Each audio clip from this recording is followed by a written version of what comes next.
Sa ating entertainment news, una sa history ng Step in the Name of Love, lalaki, ni-reject ng mismong napili niyang girl.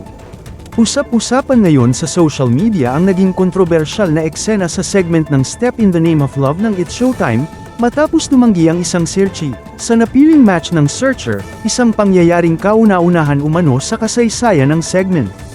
Ang naturang searcher, matapos mapili ang isang babaeng tingin niya ay swak sa kanyang panlasa, ay sinasabing napahiya matapos e-reject ng napili niyang makakadate. Ayon sa ilang netizens, tila naging masyadong prangka ang babae sa pagsabing hindi siya interesado sa lalaki. Dahil dito, hindi naiwasang umani ng samut-saring reaksyon online.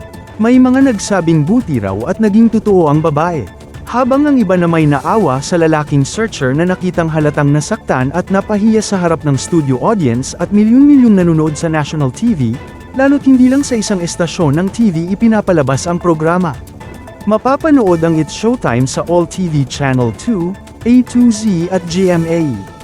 Nag-trending sa X, dating Twitter, ang mga hashtag na hashtag #StepInTheNameOfLove, hashtag Showtime Mismatch, at hashtag Kawawasekuya, habang binabaha ng memes at reaksyon ang iba't ibang social media platforms. May ilan ding netizens ang nanawagan sa mga producers ng programa na sana'y bigyang proteksyon ang dignidad ng mga kalahok. Habang ang iba'y nagtanong kung scripted ba ang naturang eksena o tunay na nangyari sa harap ng kamera. Sa kabila ng lahat, tila napatunayan ng segment na ito kung gaano kahirap ang pag-ibig, hindi laging mutual, at minsan, hindi rin happy ending.